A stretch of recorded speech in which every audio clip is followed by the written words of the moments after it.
Perhaps you're here, reading these words, with a familiar ache in your heart.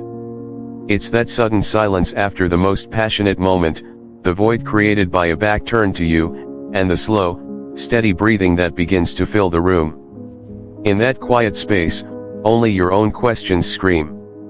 What did I do wrong? Does he not find me attractive anymore? Why does the deepest closeness lead to immediate distance? Does he truly love me? These aren't just curiosities. More than that, they are tiny needles pricking at the softest parts of your self-esteem, your sense of being loved. They sow doubt in your heart, a feeling of abandonment right where you thought you were safest and most cherished. I want you to know, your feelings are absolutely real. That pain isn't weakness or an unreasonable demand. But before we let that pain define your worth or judge his love, let's embark on a journey together. This isn't a journey to find excuses, but to seek truth. We'll peel back the layers of this seemingly simple behavior, from the raw, automatic responses of the body, to the complex corners of the mind, and finally, to the deep unconscious realms that perhaps even he doesn't realize. And just as crucially, we'll dare to look directly at a thorny possibility. What if it's not complex at all, but simply indifference? Remember, this isn't a lecture, it's an honest conversation between us. And I believe that by the end of it, you won't just find answers, but also a sense of peace and a compassionate perspective for him, and most importantly, for yourself. To begin this journey, we must first look at a raw truth that, while perhaps harsh, is also liberating: his body. Because before his mind or emotions can even fully register, his biological system has already issued its own undeniable directives. The moment he reaches climax, his brain isn't just registering pleasure. In fact, it's initiating a powerful chemical process, much like a factory suddenly mass-producing a special compound. The most important chemical in this formula is called prolactin. You don't need to remember the name, just its function. Prolactin acts as a natural switch that turns off arousal and turns on sleepiness. Studies have shown that prolactin levels in men can surge up to 4 times their normal levels after ejaculation. This isn't a gentle, slow onset of tiredness. On the contrary, it's a chemical flood inundating the brain. It extinguishes any lingering desire, brings a profound sense of deep relaxation, and unmercifully pulls the eyelids down. At the same time, oxytocin, the hormone we often call the love hormone, is also strongly released. In women, oxytocin fosters a desire for connection.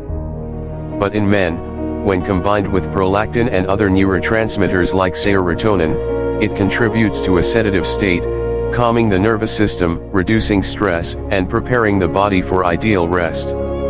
Thus, his drowsiness isn't a choice or a sign of disinterest. It's an unavoidable chemical reaction. His body is simply taking over. Alongside that chemical storm comes a genuine depletion of energy. We often romanticize sex, but physically, it's an intense activity. Your heart beats faster, your breath quickens, every muscle in your body contracts and works. It burns calories, raising your heart rate to levels comparable to brisk walking or climbing several flights of stairs. His entire nervous and muscular system has been mobilized, straining to reach that peak. And once that sprint is over, exhaustion is the inevitable outcome. His body at this point is like a phone that just ran a heavy app, with the battery suddenly dropping to 1%. In that state, the body automatically activates maximum power saving mode. All non-essential functions are temporarily paused. And the function that consumes the least energy, while also being the most effective for recovery, is sleep. Clearly, he's not just a little tired. He's in a state of true physical exhaustion, and sleep is an urgent need his body is screaming for, to recharge. Finally, in this chain of biological responses, there's a unique male mechanism, the refractory period. This is the time after ejaculation when the body temporarily loses its sexual capacity and desire. The penis becomes extremely insensitive to stimulation. This is nature's clever protective mechanism, ensuring the body has enough time to recover. Think of it like a computer that just ran a heavy program. It needs time to cool down and stabilize. The refractory period is precisely that cooling down process. When his body is in offline mode for maintenance, attempting physical connection is almost futile and can even cause discomfort. The truth is, his body is sending a very clear signal: the store is temporarily closed for cleaning. When we put all three of these factors together, we get a complete picture: a body bombarded by a natural sedative, depleted of energy, and in forced recovery mode. His falling asleep is not only understandable, but almost an inevitable outcome, regardless of his feelings for you. However, the body isn't everything. If biology provides the foundation, then psychology and habits are the walls built from experience and personality. This is where the story moves beyond mere physiology and becomes about his unique narrative. One of the most common psychological factors is goal-oriented thinking. In the minds of many men, especially those with a logical mindset, intimacy can sometimes be viewed as a linear script: there's a beginning, a process, and an end. Orgasm is seen as the final scene of the movie, the completion of a task. Once the finish line is crossed, their brain tends to close the file on that matter. They've done their part. The logical next step is to rest. They don't realize that, for you, the movie still has a crucial post-credits scene. That's the scene where the two main characters sit together, reaffirming their bond.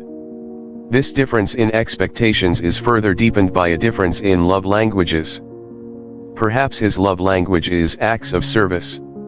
By giving his all during intimacy, he believes he has used action to express his love loudly and clearly. For him, the entire passionate process was a love letter without words. Yet, your love language might be words of affirmation and quality time afterward.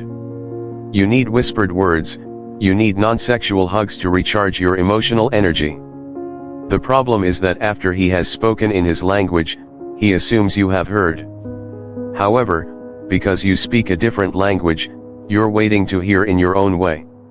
His silence, in your eyes, is a rejection. But in his eyes, it might simply mean, my actions have already said it all. More profoundly, your need isn't just for cuddling.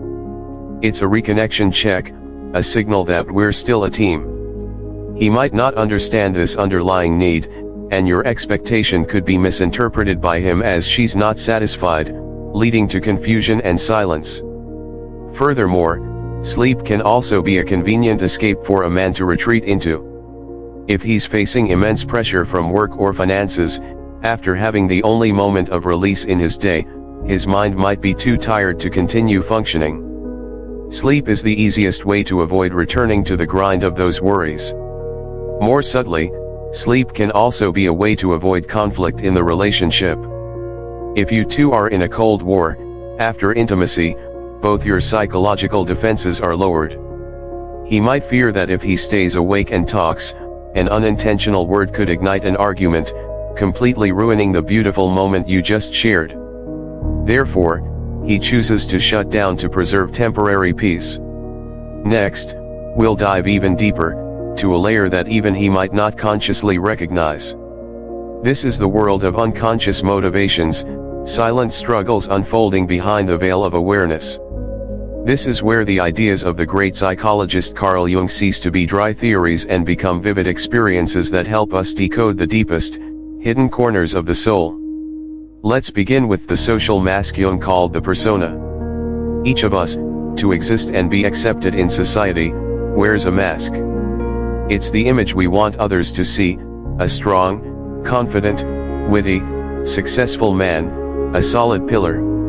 This mask isn't entirely false, but it's only a part of the true self. It helps us communicate, work, and maintain social relationships. He wears it at work, when meeting friends, even with family. Maintaining it requires considerable psychological energy. But in the moment of ultimate intimacy, on a bed where only two people exist, that mask is forced to fall. There are no more roles to play. He's no longer a boss, a colleague, or a social figure. He is simply himself, with all his raw vulnerability, imperfections, and susceptibility to hurt. This is a state that is both liberating and terrifying. Liberating because he gets to be himself. Terrifying because he has no defenses left. Every insecurity, every imperfection, risks being exposed under the gaze of the person he loves. This naked feeling, in psychological terms, is a state of extreme vulnerability. For a man, who from childhood has been programmed to be strong, to hide weaknesses, this state can cause immense unconscious insecurity. He might fear that if he remains in this naked state for too long, you will see through his weaknesses, the insecurities he always tries to hide, and that you might be disappointed, no longer loving him. For this reason, sleep, in this context, becomes an unconscious defense mechanism, the quickest way for him to pick up and put back on his armor. It's a strategic retreat to a safe zone, where he can re-establish his familiar image of control and strength. His back turned to you isn't a rejection of you, but an unconscious effort to protect himself from feeling overly exposed. Shedding the armor doesn't just reveal weakness. It also opens a door to another world within him, a world of deep emotions where he himself might feel lost. This is where we touch upon another core Jungian concept, anima. The anima is the feminine archetype residing in a man's unconscious. It doesn't mean weakness or feminization, but represents the entire world of emotions, intuition, the capacity for soul connection, creativity, and the ability to love irrationally.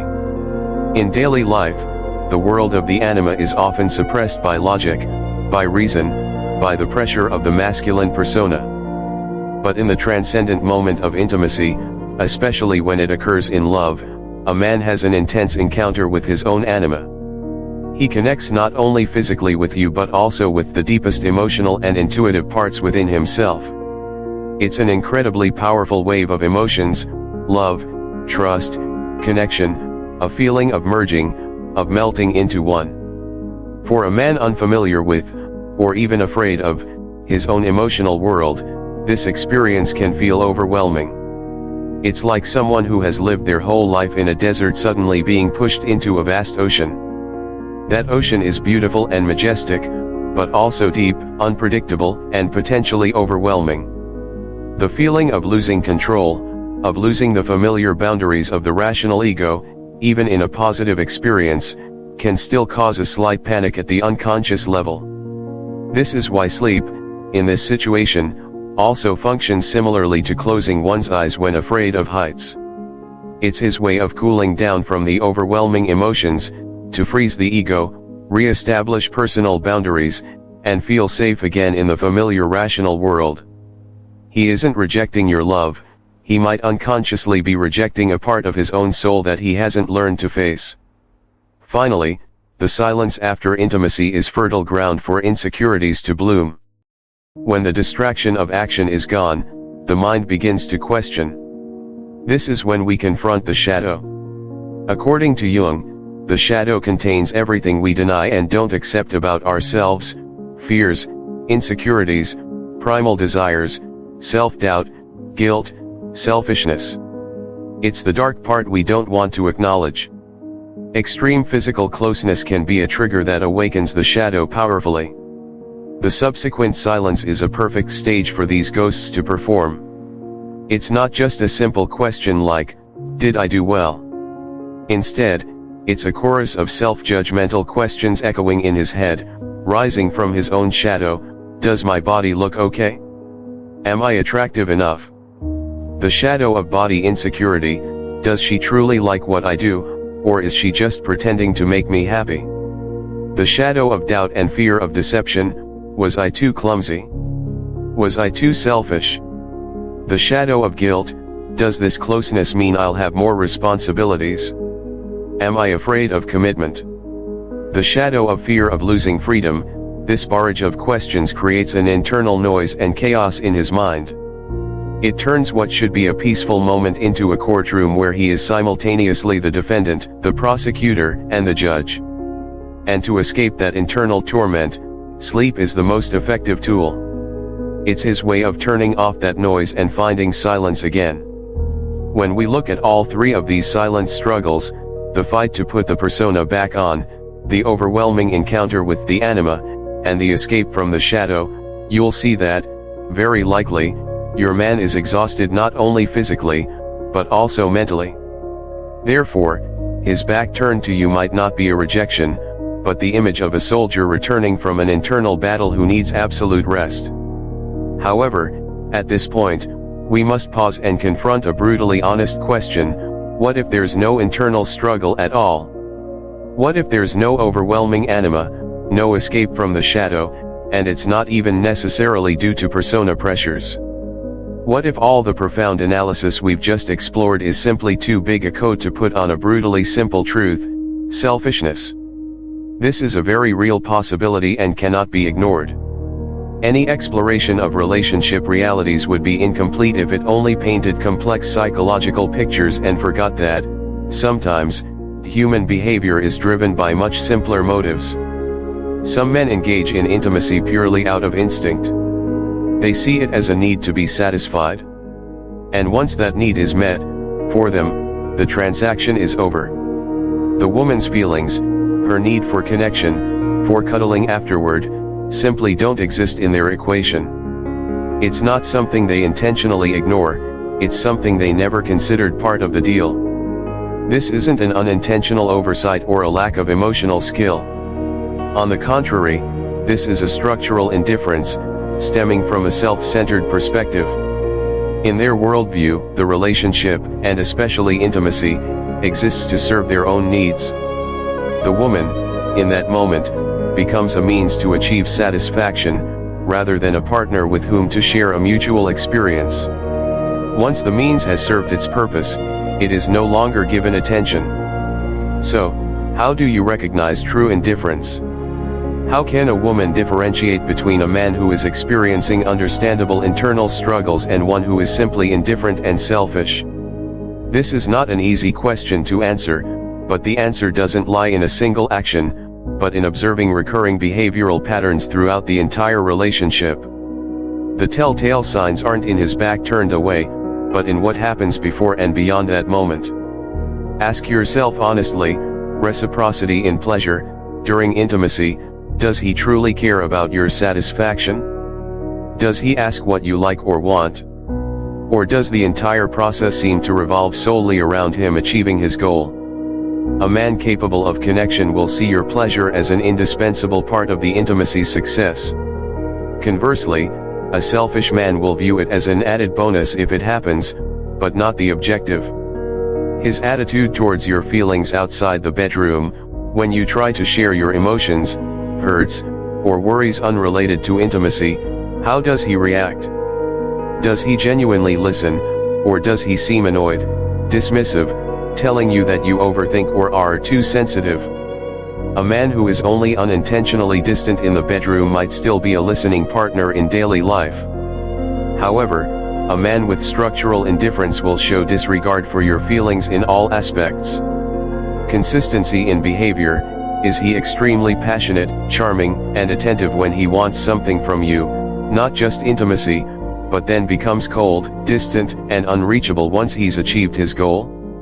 This hot and cold pattern is a very clear sign of someone who views the relationship as a series of transactions to serve personal gain, rather than a shared space to nurture. Curiosity about who you are: does he ever genuinely wonder about your inner world? About your dreams, fears, fleeting thoughts, childhood memories? Or do conversations primarily revolve around him, his work, his problems? A lack of curiosity about who you are is a strong indication that you, as an independent individual with complex thoughts and emotions, don't truly hold a significant place in his mind. If the answer to most of these questions leans towards the negative, then it's very likely you're facing a difficult truth. The root of this behavior isn't deep psychological structures like anima or shadow, but something simpler: emotional immaturity. He might still be a child in an adult man's body, incapable of seeing beyond his own needs. Or worse, these could be signs of narcissistic traits, where others exist primarily as objects to serve and reflect his own ego. So, how should you frame this? This is the most crucial part.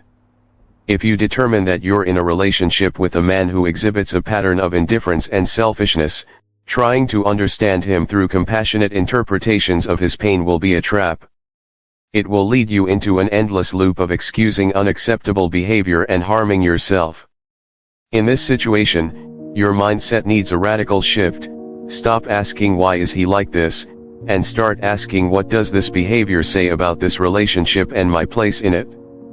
The why question will lead you to try to fix him, an impossible task that isn't your responsibility. Conversely, the what question will lead you to confront the truth and make decisions for yourself. His systematic indifference isn't a puzzle for you to solve. It's data. Clear data about his character, his capacity for love, and his ability to be a life partner.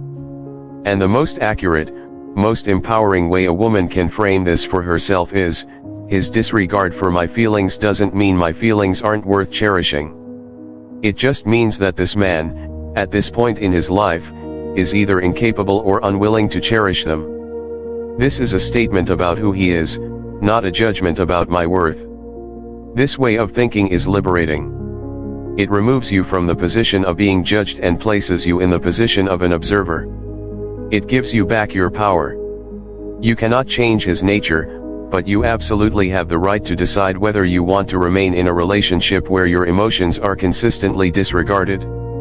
Therefore, this conversation must acknowledge that, alongside men who deserve empathy, there are also men who need to face consequences. And for a woman, the most important understanding is sometimes not about understanding others, but about understanding her own limits, understanding the value of her own emotions, and understanding when to turn and walk away to protect that self-worth. Now that you've journeyed through these layers, from the body's responses, the mind's complexities, to the possibility of indifference, the question isn't why anymore, but what now? The path forward isn't a single formula, but a series of conscious choices, depending on the nature of the man you're with. If you're with a man who's trying but struggling, if, through observation, you see that he's a good man, he cherishes you in daily life, but his behavior after intimacy is a recurring issue, then this is the moment to build a stronger connection and deepen mutual understanding. Communication remains key. However, armed with this deeper understanding, your conversation will carry a different weight. You won't just talk about your needs, you can become his ally in helping him understand himself. You might choose an opportune moment and say, I've been thinking a lot about us, especially those moments after we've been intimate. I know you often feel very tired, and I understand that's a natural physical reaction. I don't blame you for that at all. I just want to share that, for me, those cuddles afterward are when I feel most loved and secure. It's like an affirmation of all the beautiful things that just happened. Is there a way we can balance both your need for rest and my need for connection? Such a conversation isn't a demand. It's an invitation to collaborate. It shows him that you've seen his struggles, and you want to find a way forward together. From there, sweet agreements like the 5-minute rule or a good night kiss truly gain meaning, as they are built on a foundation of mutual respect and understanding. If you're with a man who is habitually indifferent, if you realize that his behavior after intimacy is just one part of a pattern of selfishness and emotional disregard throughout the entire relationship, then the path forward isn't about fostering connection, but about establishing clear boundaries. Connection can only be built when both sides want to move towards each other. If only one person puts in the effort, that path will never be completed and will only drain the one who tries. In this situation, your conversation needs a different purpose. It's not about seeking compromise, but about declaring your worth and your limits. You need to state clearly and calmly, I need to talk to you about something important. I've noticed that after we're intimate, I often feel emotionally abandoned. And I also feel that my emotions, in general, are rarely heard in this relationship. I need to be with someone who can truly cherish and respond to my emotional needs. This is non-negotiable for me in a relationship. This isn't a threat, it's a truth. You are showing him your boundaries.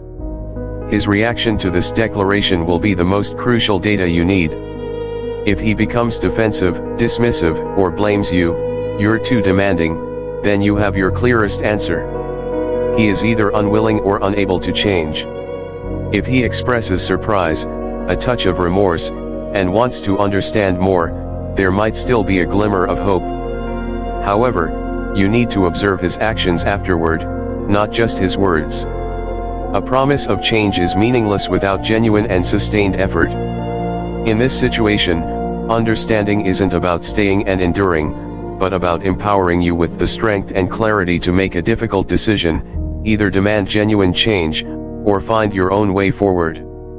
Staying and hoping a selfish person will become altruistic is like waiting for a tree that will never bear fruit. You're just wasting your time and harming your self-worth. Ultimately, this journey of understanding why does he sleep, is truly a journey of exploring a man's inner world and the deepest dynamics of your own relationship. It teaches us a crucial lesson about mature love, the ability to see a person wholly, with both their complexities that deserve empathy and their shortcomings that demand confrontation. And most importantly, it teaches us that the greatest understanding must always begin with understanding and protecting the emotional value of your own self. You've just listened to this story, seeing into the hidden corners of love and your own being. Now, you hold the power of truth. Don't keep it to yourself. If these insights resonated with you, if you found a part of yourself in them, or if you believe someone else needs to hear this, then act now, leave a comment, share your feelings and thoughts on this topic. You are not alone. Like this video. A small like is huge motivation for us to keep bringing you valuable content. Share this story, send it to your loved ones, to those seeking answers just like you. Subscribe to Love and Psyche, join us on this journey of exploring the mysteries of love and psychology. Together, we'll grow, understand, and love more fully. Every action you take is an affirmation of the value of understanding and connection. Let's build a community with Love and Psyche where hearts are heard and souls are healed.